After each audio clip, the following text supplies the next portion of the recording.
What is up, you guys? Today, the title is You Don't Know Jack About Healthy Relationships, and let's fix that here in this stream. You guys know, I think, if you've been watching this for a while, that I was a licensed marriage and family therapist for many, many years. You know that I apprenticed under 5 different clinicians with 4 different licensure types. I didn't just have professors who were in academia forever, I had real blood and guts in the trenches kind of teachers that they pulled off the front lines of mental health to then teach us in our university classes. I apprenticed under some of the best clinicians, guys, fantastic people that knew what it was really like out in the world. Then, before I even got my license, I had to go and do in-home treatment for people disabled due to severe mental health problems. I had to help them rebuild their life from zero. Like, I am afraid to go to the grocery store and I can't have a job and I can't get a girlfriend and I can't do anything. Like, build life from zero on up. Then I was a licensed marriage and family therapist for many, many years. I focused on both severe traumas and attachment and deep relationship pieces. So you guys know my credentials are there. You know all of the work I have done for so many years and all the trainings, everything over the last 15 years. You probably also know that I am coming up on my 15th wedding anniversary with my wife. That's a total of 16 years together. You know that I have baby number 5 on the way. You know, I have a lot of good friendships. You've heard me brag about my cool friends before. Um, when I talk about relationships, that's where it's coming from. It is deep, deep academic and professional experience and personal experience as well. So, my job is to help people build incredible relationships. I want to help you tonight by showing you the foundation of healthy, loving, intimate, strong, selective, wise relationships that have good boundaries and are fulfilling for both people on both sides, mutually fulfilling. Okay. I'm going to teach you how to find trust in relationships, what healthy people are looking for. I'm going to teach you why it is not what you were probably used to. I'm going to teach you why healthy people run screaming from unhealthy people and unhealthy people don't realize it's happening, so that you say, I don't know, everyone I've ever known has been unhealthy except for these confusing people that just sort of fade out of my life really fast. All right, I'm going to talk to you about that too. If you have ever wondered why good relationships seem to happen to other people but never happen to you, if you have ever wondered why you can't find real, lasting, sustainable connection with people, if you're lonely, okay? Tonight, we are going to talk about how to fix that sustainably for the rest of your life. I want you to see exactly what healthy relationships look like so that you understand that once and for all. Good to see you, Vital Elements, tuned in time for Blood and Guts. Good. That was a good part of the spiel there. That MBR, like for the algorithm and because the advice is top shelf, I appreciate that. If you guys would pound that like button, I believe it's that at happy little heart over there. If you pound on that or figure it out. In TikTok, it's tapping the screen. Maybe it's clicking in chat or clicking on the screen. I'm not really sure, to be honest with you. But if you would hit the thumbs up, I would appreciate that. If you guys consider sharing this out, there you go. Those little magic hearts. That's the addiction. Oh, there's the dopamine. Thank you, you guys. I appreciate that. Um, Nicholas, Adam, it's crazy how much you get lots of message likes and matches online dating. Almost no dating comes out of it. Modern dating culture is insane. It is not just insane; it is overwhelmingly psychotic. So yes, I'm totally with you, Nicholas. Let's talk about healthy relationships and how they look, okay? So that you can have that different framework. Let's do this. Let's do this. Let's talk about the 4 pieces of a healthy, trusting relationship. What are the 4 levels of trust that you must establish before you can really connect with somebody? And then I will show you why secure people take so much longer to invest emotionally or physically in a relationship versus people who are insecurely attached, people who rush into it physically and or emotionally. Okay, I'm going to show you that. 4 levels of trust that you guys need to be aware of. Okay, I wrote about this in my book, 5 Steps to Overcoming Your Fear of Rejection. 4 levels of trust. Number 1, shared values or principles or morals or ethics, an honor code, whatever framework you want to use there. Okay. Shared values. You need to see that they are a person who is self policing with a predictable set of morals that they default to in every conflict and every point of stress. When stress hits, are they self policing, meaning they always go back to those? And if they make a mistake, do they correct back to it? The moment they're aware of the mistake, do they correct back to those ethics? Or do they just scatter, give into hedonism, give into like what's best for me, what feels good? Do they give into their feelings or do they follow their morals? That's what you need to be aware of. Trust level number one. You also need to be doing this. Okay. You need to be in control of your emotions so they don't govern you. You need to live consistently to your principles, your morals, your ethics, your honor code, whatever you want to call it. You must live consistently to those. And then the two of you must have compatible honor codes, okay, where you can respect each other and trust each other that when things get hairy, that you will both each be self-policing rather than one of you trying to make the other one be honest. This is basic level 1 trust. You can talk about it through past stories, through things you've done, but then as you explore conflicts together and issues together and go through stress together and have little bumps against each other, as you do that, you can either trust each other more or trust each other less based on if you hold on to this and if you follow through on this, okay? Level 1. Level 1. Level 2, compatible goals, compatible life goals, okay? If one of your life goals is to get married, have 10 babies, be together with the same person forever and ever and ever, and start a company that teaches financial independence to poor people, and the other person's goal is to get all the money in the world by robbing old ladies of their life savings, your goals are not compatible. You will not be able to respect each other or trust each other. Okay. Now, your goals should be compatible. And the closer they are, actually, the more you can align and work together as a team to start solving those and achieving those together. Your friendship can have an even deeper purpose. You can be bonding to that bonding hormone, vasopressin. When you solve challenges and stress together, your goal will come together and you'll actually be working together as a team toward your mutual goals, which is interesting. Okay, but level 2, self-policing. If you say, "My goal is to get married and build a company," fantastic, but you spend your days in a basement snorting crack, okay? Not compatible. You can't really respect that person. When a person is consistent and self-policing with their moral code, right? Their honor code, their values, their principles, their ethics. If they are self-policing and consistent with that and self-policing and consistent with their goals, and you both share those things, they're compatible, you have a level 2 trust. Okay? It's better to invest there. Once you do that, level 3 opens up. Now, level 3 is mutual acceptance. It is saying, "Hey, look, I really like you as a friend. You're pretty cool. I would like to make you aware of something about me just so it doesn't become an issue between us. This is a challenge I'm experiencing that I'm working on. I am working on it myself. I don't expect you to enable me or just accept it or just say it's okay.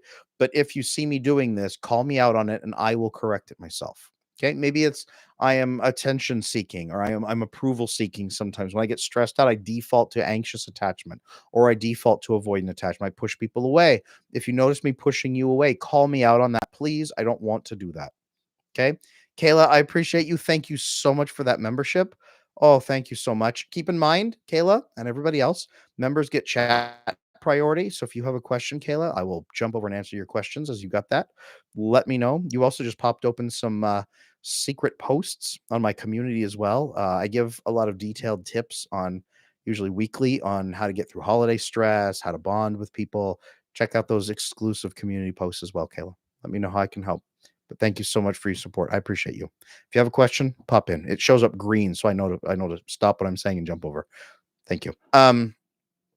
Mutual acceptance is not about enabling. It's not, "Hey, just so you know, I like to snort crack in front of children." It is, "Hey, here's this challenge I'm working on and I'm not there yet. Can you still accept me even though that's happening?" Yes, and I can you accept me with blank? It's people walking into a relationship and not knowing where the mines are. So you say, "Hey, it's right here. Don't step here. Hey, I'm gonna put a flag. And if you do step there, let me know and I'll come over and fix you. Right? I will help. I'll make sure it doesn't blow up on you. But just don't step here because right now it's kind of a troubled area." Okay. It turns your red flag into a green flag because you're self-aware and you're advancing and growing and taking ownership. Okay. Level 3. Both of you doing that consistently and following through on it. Level 4, trust. Once you've done all of that, mutual fulfillment. Hey, I really like you. I trust you. You're very cool. I would love to be the best friend to you possible. How can I be the best friend to you? And then in return, this is what I would like from you that would make you the best friend for me. Can we take care of each other that way? Mutual fulfillment, level 4. Okay. Levels 1 to 4. Really, really important that you know that piece. Okay. Very important. Now, here's what's important. There's two different pools of people. We've talked about this before, right? Insecurely attached people who rush into relationships for feelings, who rush in emotionally, often rush in physically, and they invest as fast as possible because they're afraid of being abandoned or they feel like they have to please other people to get their needs met. They bypass levels 1, 2, 3 to rush into level 4 and start spamming feelings to try to get feelings. Okay, it's not even mutual fulfillment, it's give and get rapidly. Okay. This is why securely attached people separate out and don't connect with insecurely attached people because securely attached people are looking for level 1, then level 2, then level 3. Then they're willing to invest into level 4. Okay. Does this make sense, you guys? This is why they connect so slowly. This is why the secure, healthy people look boring on dates, on the first few dates, or as friends. They are boring because they don't load in with emotional or physical investment as fast as possible.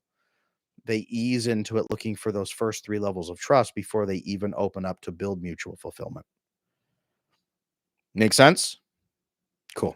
Now you test those 4 levels first by sharing and talking in deep, substantial talks, which is why securely attached people will talk more substantially at the beginning, right? But they won't physically throw in or emotionally throw in. It's verbal and communication and opening up, listening to stories, getting information about you, sharing those things.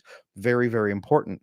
That substantial verbal and relationship growth is absolutely important. And then you test it every time there's a little conflict, a little difficult conversation, a little bump, a little thing to resolve. Right? Anything there's a little conflict, you test all 4 levels.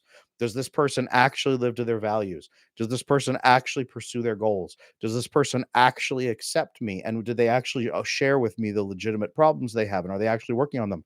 And does this person actually care about mutual fulfillment? Mutual fulfillment builds a sustainable relationship for 50 years, not 5 months, right? Of getting as much as you can while giving as little as possible. Okay. Every time you have a conflict, you reprove all 4 levels. And when you do that, you deepen your trust. This is why securely attached people, every time there's a conflict, they actually grow toward each other more and they bond more through conflict. Okay. Anxiously attached or avoidantly attached or disorganized attached, they separate more each conflict because they're proving that those 4 levels of trust aren't compatible. This is why the two pools go like this. This is why you may have never dated a healthy, secure, loving individual. You only date people who throw their emotions or physical part in as fast as possible to try to generate as many feelings as possible, right? That's all they understand. So, that's healthy relationships, you guys. That's what they look like. That's how they exist. That's how they form. Once you have that, you start living it out. You start opening up to each other. You share little problems. You ask for insight.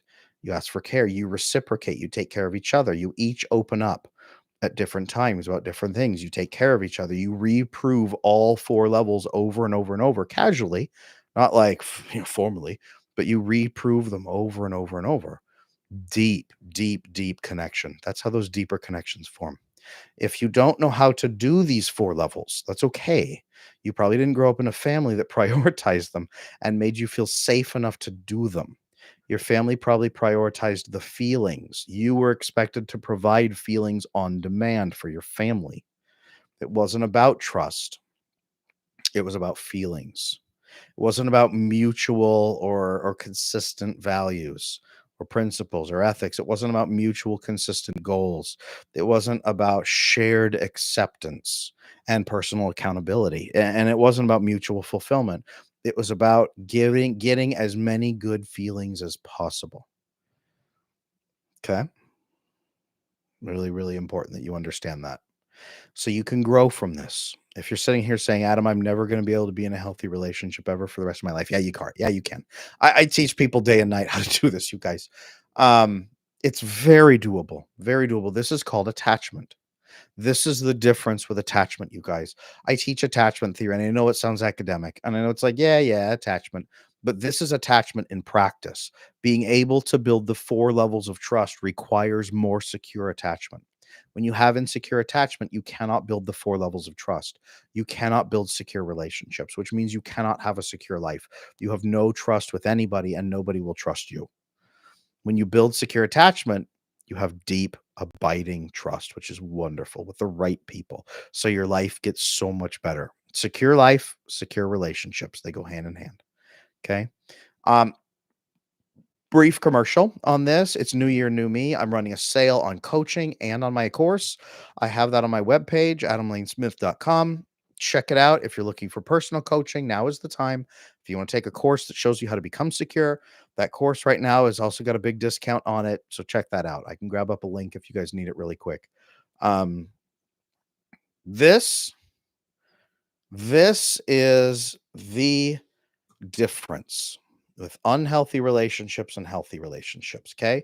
Is it based on long term sustainable trust? I'm throwing the link for my New Year, New Me deals right there in the chat. No stress, no pressure, you guys. Just check out if it's useful to you. Okay. This process, this 4 levels of trust, absolutely vital that you are able to build this and maintain it if you want a lasting relationship. Isabella St. Andrews. Adam, how do I start talking about marriage with my boyfriend of 15 months? We spent the holidays with each other. That's what I'm talking about right there. So if you had established these 4 levels of trust, I actually recommend that you talk about marriage on the first date. To be honest, not like, hey, let's get married tomorrow, but building these 4 levels of trust. So I have my 3-date method. Okay. At the beginning, at the end of the first date, you say, hey, I've had a wonderful time with you. Right. It's been great. I just want to make sure we're on the same page. So I am looking for a long-term committed relationship. We don't have to get married tomorrow, but I'm looking for that eventually. Is that also what you're looking for? If so, wonderful. We can go on a second date. We can go on a second date and enjoy it. Right. That's how you go in for the second date. Ask.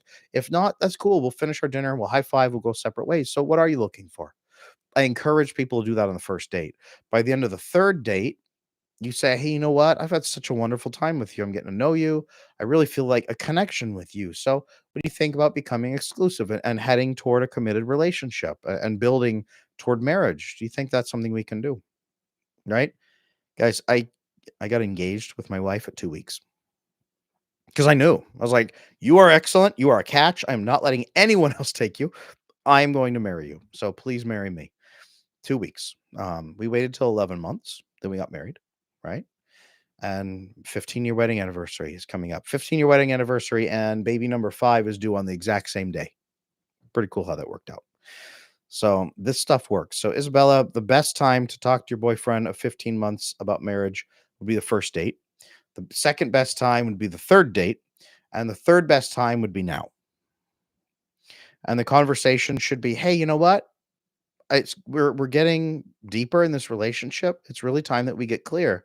Here is what I would like. I would like marriage and 20 babies and a farm and a milking cow. Okay? That's what I'm looking for. What are you looking for? And what's your time frame?" That would be the right answer. That's the right way to approach that. Sound good? Isabella, can you do that? Remember the milking cow. Very, very important. Good question. Does anybody else have questions here? Especially Kayla, as a member of the inner circle. Thank you so much. Other members here who are on the chat, anybody have questions? Keep in mind you can support the channel by becoming a member. I really appreciate that. I even have a support the channel thing. I also have higher level tiers with more benefits. If you guys want to go there, just check out my memberships down there if you would, please. Does anybody have questions on their relationships here tonight? You know me. I'm here to help. I'm also here to drink liquid death. I got this. My son is 7 years old, and he thinks this is like the greatest marketing ever. It's water. It's not beer. It's just water, mountain water, liquid death. It says murder your thirst. He's 7, and he thinks this is the greatest marketing campaign of all time. It is a really easy way to just get him to hydrate adequately. It's made for 7-year-old boys to hydrate adequately.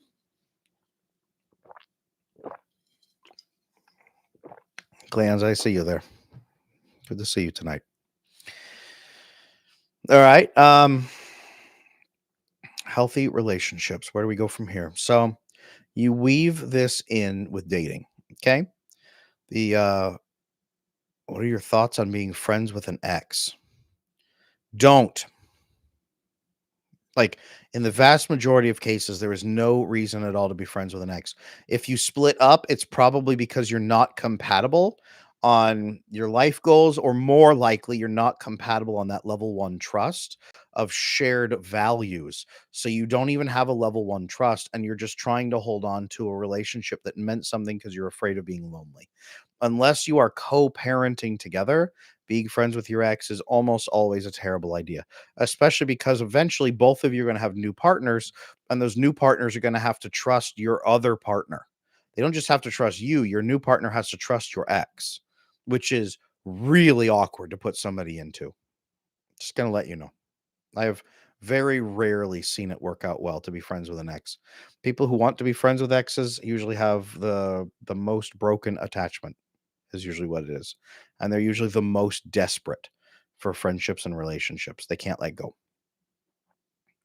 It's a pretty good marketing campaign. It's decent water. It is. I like this water. Liquid Death makes pretty good water.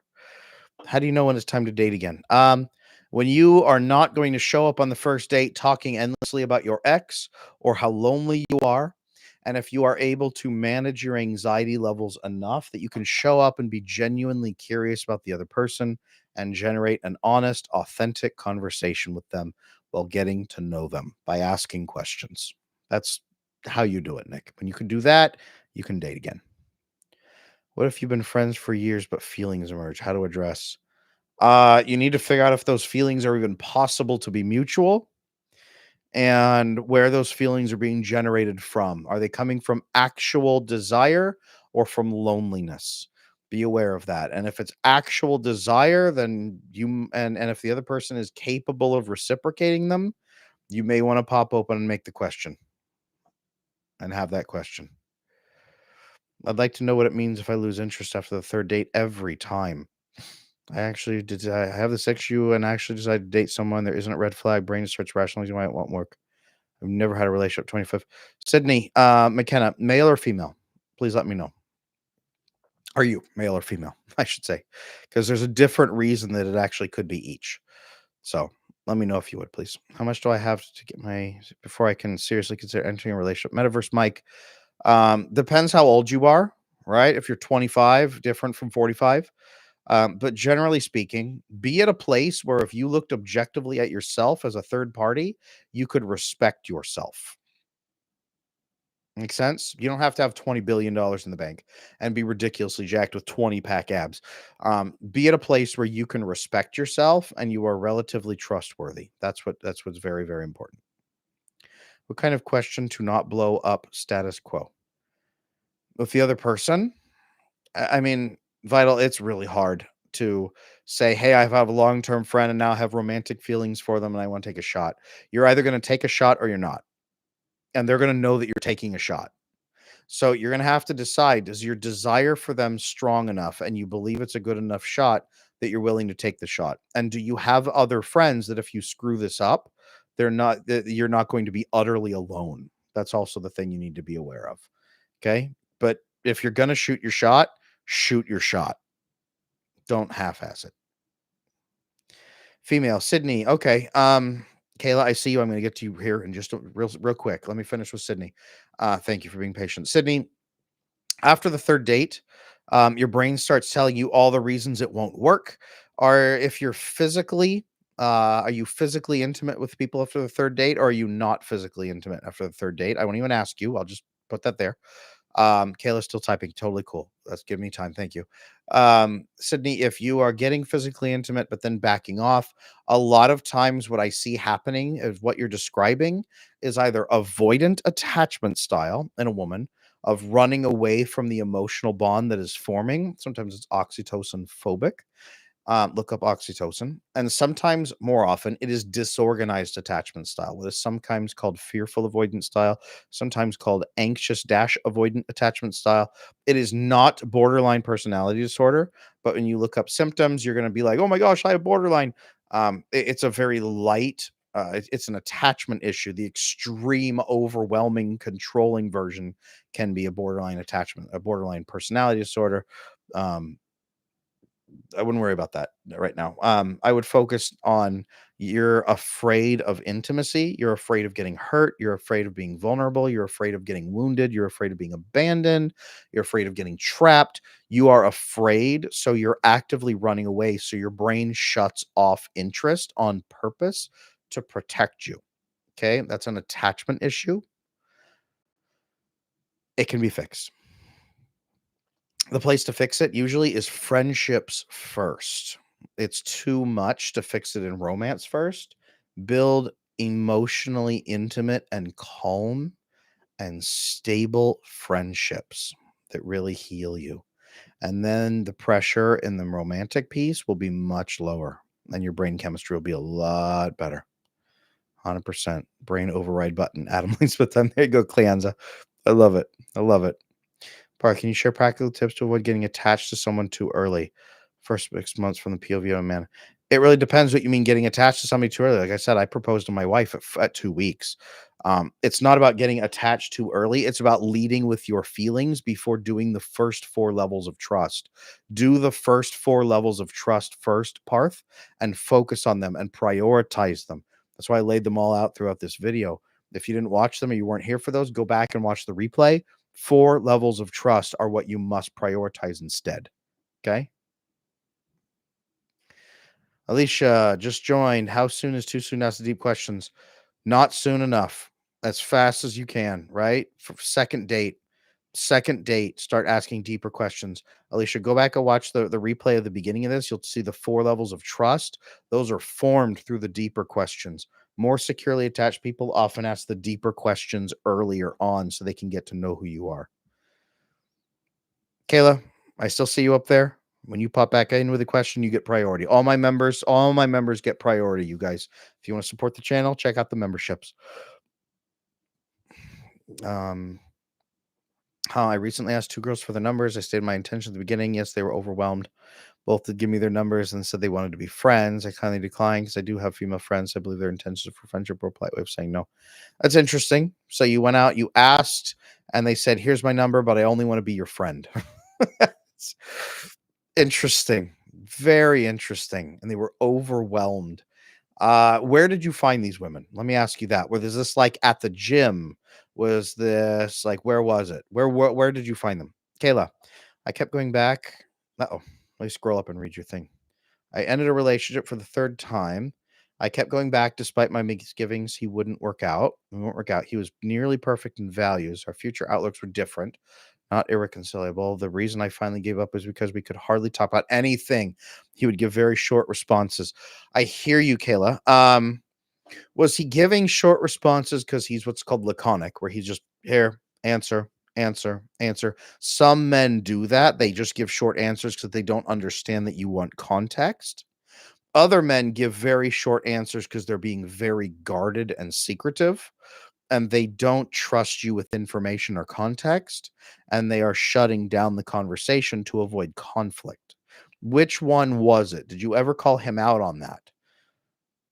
Because that would tell you a lot. If he was refusing to open up and share context and your future outlooks were very different, that would make sense. If you can't talk about things and resolve issues together, that would make sense.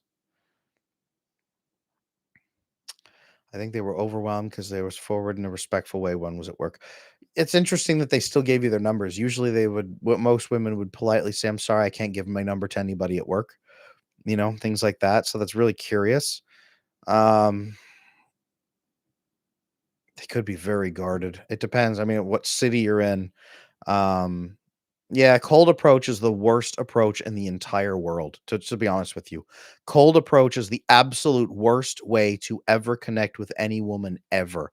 It's like women are walking around in the woods and suddenly you leap out of them and say, "Wow, you're pretty. Like, hey, give me your phone number." And it terrifies them and they don't know how to act or what to do. It's the worst way in the world. It's- cold approach is the worst thing ever. So if you can do anything with pre-vetting at all, where the women have any amount of information on you at all, it makes you so much safer. Okay. Kayla, I did call him out on it. I think it was a bit of both. He was like that around his friends too. When I asked, he would give a more in depth answer. Okay.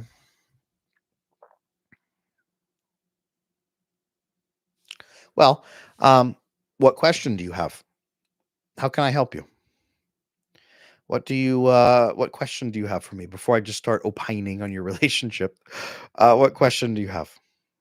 Archeon, how can you do a video on Destiny's open marriage failing? I mean, I knew it would. Um, I just did. I hate to say that. I just did. I knew it would, like months and months and months and months ago. Like a year ago or more. I knew it was going to fail. Archeon, thank you for support the channel. I appreciate you for being a member. Thank you so much for supporting this channel. That is very, very kind of you.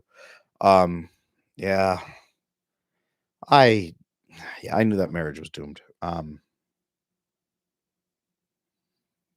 don't even know what to say about it apart from that. Like, I hate kicking someone when they're down, Like their marriage failed. I knew it would. It sucks. Like, yeah, I hear what you're saying. It'd be interesting to see like a dissection of it, but yeah, I get you. Nicholas, well, how would you build a connection when online dating when there's so many options for women? Yeah, this idea that women are just presented with endless choice, choice, choice. The women who like that tend to be very avoidant. Women who are not avoidant, women who are avoidant are like, yes, give me all the options. And they look like this queen upon her throne, and you'll loathe them. The majority of women, typically securely attached women, don't like that many options because they get overwhelmed and then they back off of the dating apps. Anxiously attached women cycle obsessively through the dating apps, but they're more scared than you are and they aren't sure who to pick. And then they settle on people that make them feel good first, usually more avoidant men who love bomb them. That's typically what they're looking at. So, Arcan, I've been feeling a bit depressed. Just saw another girl I was crushing on Instagram was engaged. Feel like everyone's getting married. I hear you. Um, well, well, wait a minute. So here's what's fascinating is when a woman becomes committed in a relationship. Most guys are like, "Oh, the hope is gone." Well, wait a minute. What's fascinating is at the very moment a woman becomes committed in relationships, suddenly she wants everyone else in the world to be in committed relationships too, and they go into hyper matchmaking mode. So if you know a bunch of women who are committed in committed relationships or men in committed relationships with women, you can now start using that network and saying, "Find me someone cool. Find me someone compatible. Find me someone honest. Find me someone loyal. Find me a good partner that wants a committed relationship." Get your network working for you, Arkin. You shouldn't be the only guy out there in the forest with a stick or a net trying to find a wife.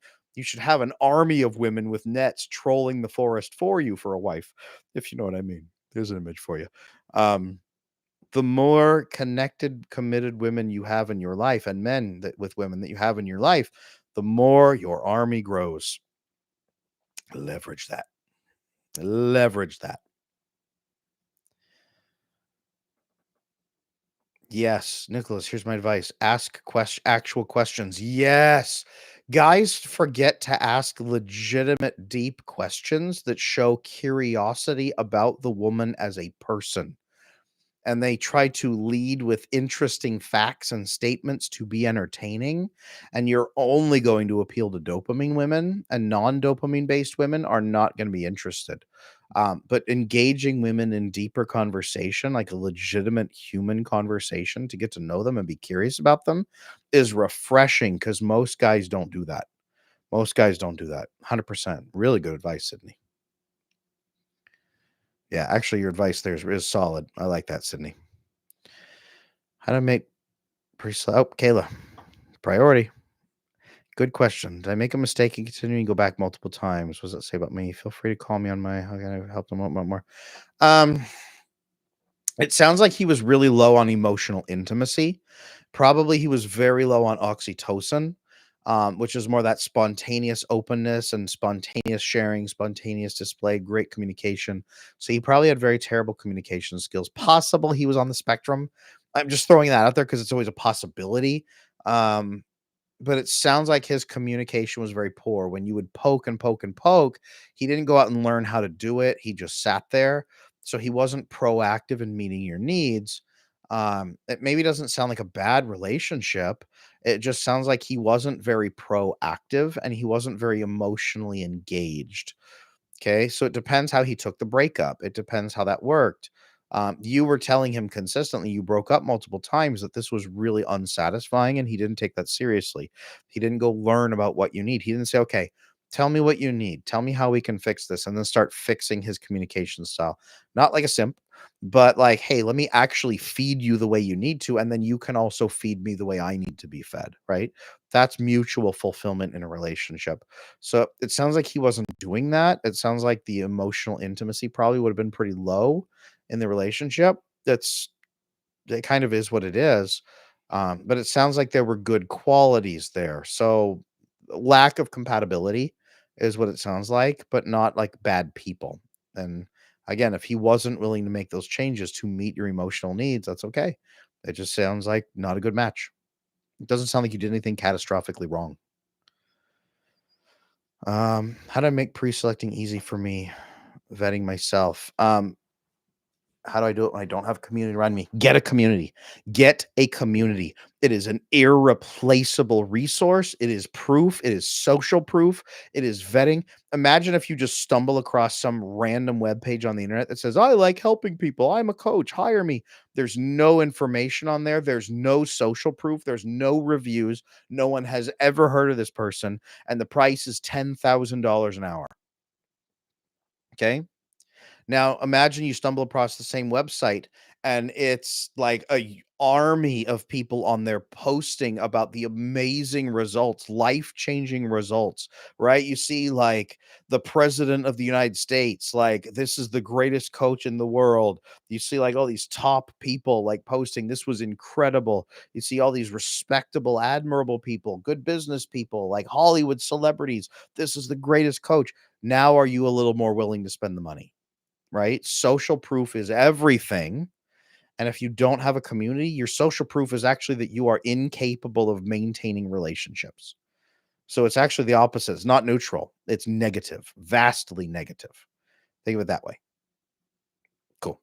Kayla, and then Archeon. Interesting. I told him I initially thought he was on the spectrum. He took that well. He was very kind. I learned from him how to better handle conflicts. I know I would have been frazzled by, and that's cool. Thank you for the feedback. That's cool. If he's on the spectrum, great. I mean, it is what it is. A lot of guys on the spectrum are very low emotional intuitiveness, and they have no idea how to meet a female partner's needs. If he was willing to learn, that's totally different, but it sounds like you guys gave it several shots and he wasn't interested in learning is what it sounds like. So you need to find somebody who is interested in building emotional intimacy with you is what it sounds like. A lot of his features are going to be there, but also the emotional connection needs to be there. Otherwise, you will be fairly unfulfilled through most of your life. And again, guys, I coach a tremendous number of husbands who are on the spectrum and show them the system for emotional intimacy. And when they do it, it's amazing, but they have to learn to do it very manually. It's a little bit more difficult. Archeon, I heard something that kind of makes me a little feel better. Most men are obese. They don't approach women and don't have the life together. So the competition for women is very easy. Yes. Oh my gosh. Guys, you have no idea. You have no idea. Like all these guys on the internet are like, oh, women are so impossible. They're all gold diggers. You have to spend $500 per date just to get a handshake. They're all like, they want you to have $10 billion in the bank and you have to have 20-pack abs and be 9 feet tall. No, guys, like the bar is on the ground. Have secure attachment. Be a little confident. Like have a decent job, have respectable friends, have good relationships that they can look at and say, yes, you're capable of human relationships. Be able to ask them questions on a date. Be calm and stable so that they can talk with you and have a human adult relationship and a human adult discussions. Be reasonable during conflict so that they can respect you and trust you.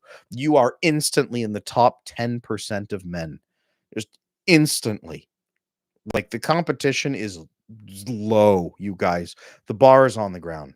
Unless you are desperately trying to date Instagram models in New York City, then yes, it's much harder. And that's what most guys are aiming for because they think that's the average woman nowadays. It's not. Do you think, by the way, I went about things I was wrong? I did my best to be self-aware and not make others uncomfortable, even fall short. That doesn't sound like you did anything wrong. It sounds like you need to prioritize your friendships. You need to prioritize friendships and network. It is absolutely crucial for life quality, for your brain chemistry, and yes, for success in dating. Your network is everything. Your community is everything, right? It is so much. You need that. You need that more than anything. That's what I would prioritize for the next few months is prioritize friendships and connections and community more than anything else. That's what I would do. How can I meet a Latina?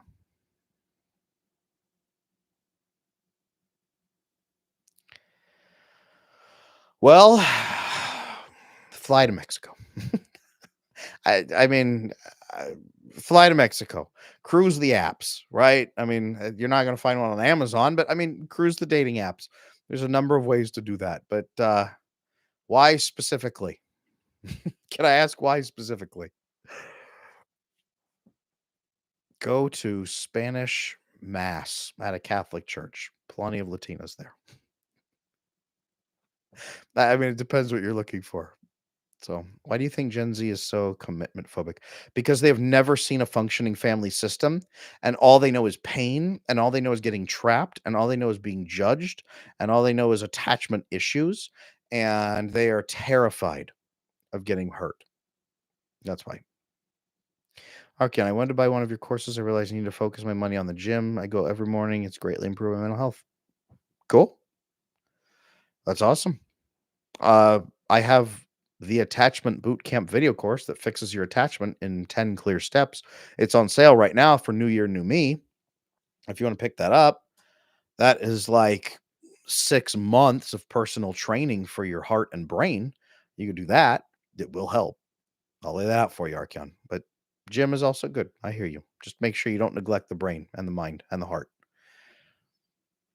Want to meet a Latina, build community. Well, yes, they are even more inclined toward community. Like a lot of people that are from or recently from those cultures who don't have like 200 years of broken family history are more likely to look for your community. People who have 200 years of broken family history and they've been utterly alone for 100 years, then yeah, they're going to be like, okay, sure, you don't have a single friend in the world. Yeah, let's date. But people who come typically from cultures or subcultures where community is valued, they're going to look for that even more. It's social proof. They went that way, you guys.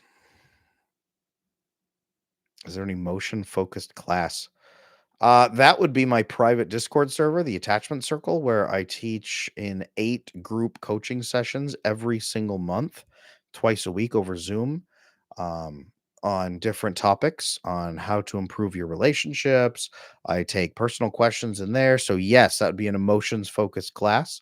It's like direct group coaching and personal training right there inside the community, plus 24/7 access to the community. It's awesome. That's the attachment circle. So yes, there is an emotions focused class. 100%. Good question. Guys, I have time for one more question. I have one more question in me. And members, if you want to pop in for that one, what question do either of my any of my members in here have? House of Films. Thank you so much for that. I appreciate you. And I will take your question. Can a schizoid husband married to an avoidant personality wife for 7+ years survive? Good grief. So is it a diagnosed schizoid a personality disorder? Is that what we're talking about? And she has avoidant personality disorder also? Are these diagnosed personality disorders? Are these self-diagnosed? She's avoidant personality disorder but is anxious and you're schizoid with avoidant? That doesn't make sense. If she's avoidant, then she would be avoidant, right? Hawk, no question from me. Both diagnosed. Okay, both diagnosed. Schizoid personality husband with an avoidant personality and wife for 7+ years. So, what you guys will need to do is sit down and have a discussion about the contract for the relationship. What is acceptable? What do we both want? What are the ground rules? I usually do this in rules of three.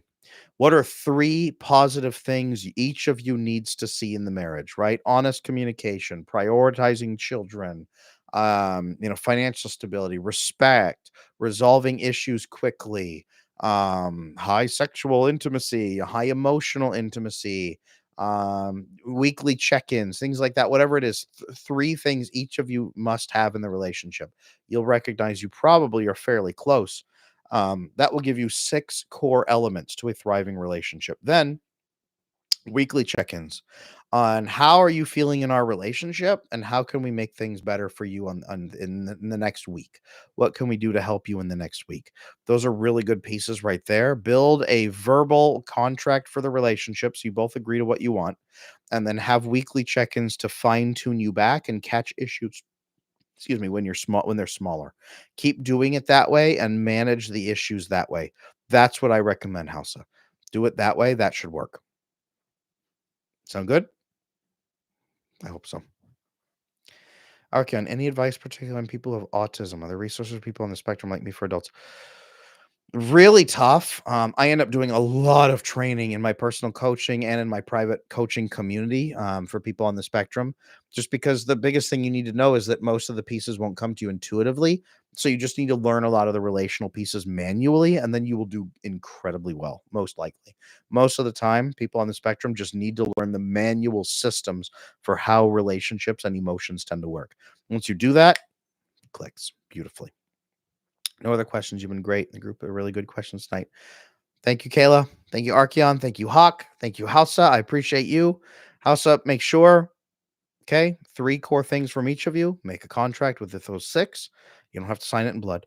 Um, and then sit down and have weekly, really quick 10-minute meetings about how to improve for the next week and take care of each other. I'm more than willing to do all of those. She seems emotionally immature and her ego probably won't let her, but we'll give it a shot. Yeah, okay. In that case, I recommend my book. It's on Amazon. It's called Exhausted Wives. Repeat hear me. Exhausted Wives, Bewildered Husbands. It's this cover. It should be this cover. Exhausted Wives, Bewildered Husbands. It may be reversed for you. It may be Exhausted Husband, Bewildered Wife. But that book, it's only about 100 pages. That will show you some of those dynamics in the relationship about why you guys are struggling and then how you can fix it. That book should give you that. Okay. That's on Amazon. Exhausted Wives, Bewildered Husbands. I will never forget the time I ordered a mass quantity of those in giant bulk to my house, and Amazon sent me a notice that said, "Your order of 100 exhausted wives will arrive today." It was shortened the title. I was like, "What did I do?" And then I remembered, "Oh yeah, it's my book." Um, Pick up that book, Hausa. That should help. Other than that, thank you guys so much for being here. I appreciate you. Um, I will be back next Tuesday, 7 p.m. Okay. I'm gonna have some cool things to post, I think, for my members.